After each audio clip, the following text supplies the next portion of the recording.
Hey Blades fans, welcome back to Hertz Arena and another Florida Everblades pregame show. I'm Hannah Jo Groves alongside Jake Maurice. Jake, the Blades are coming off a pretty strong road series against the Greenville Swamp Rabbits.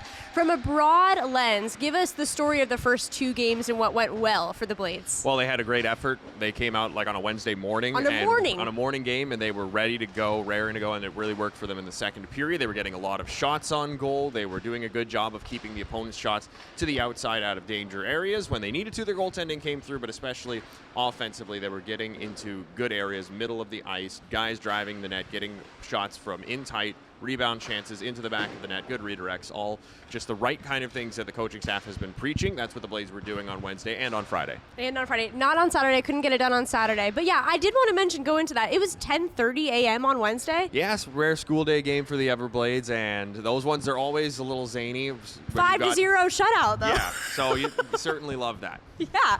Do you think it had anything to do with how the Blades are feeling, or what? Just kind of a mixed up? No, I think it's just something that's an ECHL classic, you know. Some teams have these school day morning games, and it's just, you just got to make sure you sleep well the night before. The Blades obviously did. I guess so. Well, good to know that we can win that kind of game, I guess. For sure, because we got one more this year. Do we? Atlanta in March. That'll be interesting in a couple months from now. Okay. I did want to mention also another bright spot that I feel like has been getting stronger and stronger is the power play for the Blades, especially comparing to last year when we kind of struggled with that aspect of the game. What are the differences that you're seeing that are really adding to it? Well, I think a big difference is that the Everblades this year have two really good power play units. The second unit has been the one that's been getting a lot of the important goals, including on Friday, Kyle Betts scoring with less than 3 minutes left to get the game winner. That unit's been the one that's putting pucks into the back of the net, whereas the first unit, they're not scoring right now, but they're still getting good looks. Everyone just seems to have gelled really well together quickly. They're getting the right opportunity set up at the right time. It seems that when it's the right time for a certain guy to have the puck, he has it when he needs it, and then is ready for the opportunity. And just like at 5-on-5, they've had guys in tight for second opportunities and redirects, which have helped them cash in a couple extra goals. So the Blades are, I think, second in the league for away record. Yes. We do really well when we're not playing at home.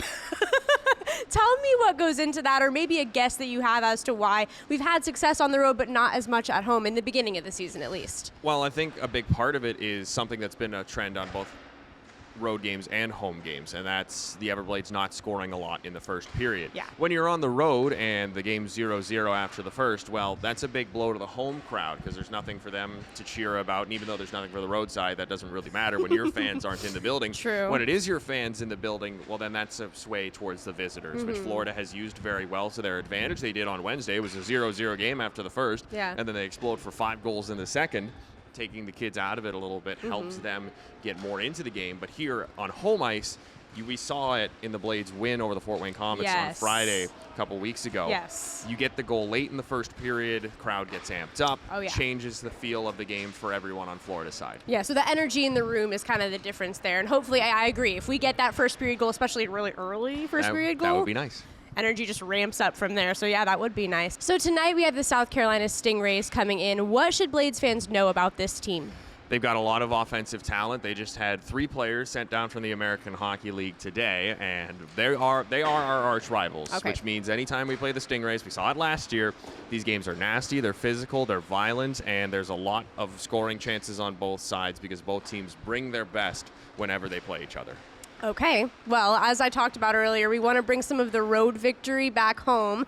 So, Jake, give us the Direct Effect Marketing 3 keys of the game. Well, I think the defense today, we want to see them active in the rush game, moving up the ice with the Blades forwards when they're going in for odd man rushes. Being that extra trailer can be the big difference between getting a puck into the back of the net or a rush dying out. Second off, D-zone coverage is going to be very important. The Stingrays, as I mentioned, they have a lot of offensive talent, and they just got it supplemented with some guys from the American Hockey League. They've got a very deadly attack, and you've got to be ready for that this evening. And then finally, net front presence worked great for Florida Wednesday, Friday. Saturday, they had chances out front. Their best chances came in tight near the crease. They couldn't bury them, but they were still there. Okay. You want to keep that going here again tonight, and then hopefully bury a few more. Okay. Well, Blades fans, I also wanted to mention we have jerseys up for auction. It'll be our Blades Fight Cancer jerseys. The players will be wearing these on Friday night, and they're actually on auction now. They went up 10 a.m. today on the Dash Auction app. You can do a buy now option. You can also bid. But I would really advise you get your name in because it ends on Saturday for the first 2 groups and the last group on Sunday. And Jake, I really like the colorway of these jerseys. Yeah, no, these are going to be the military ones. Looked great a couple weeks ago. These ones, they're another home run hit by Tyler Center. Absolutely. Well, the Blades have a big test tonight. Next up, we've got warm-ups, and then it's the South Carolina Stingrays versus your Florida Everblades. We'll see you there.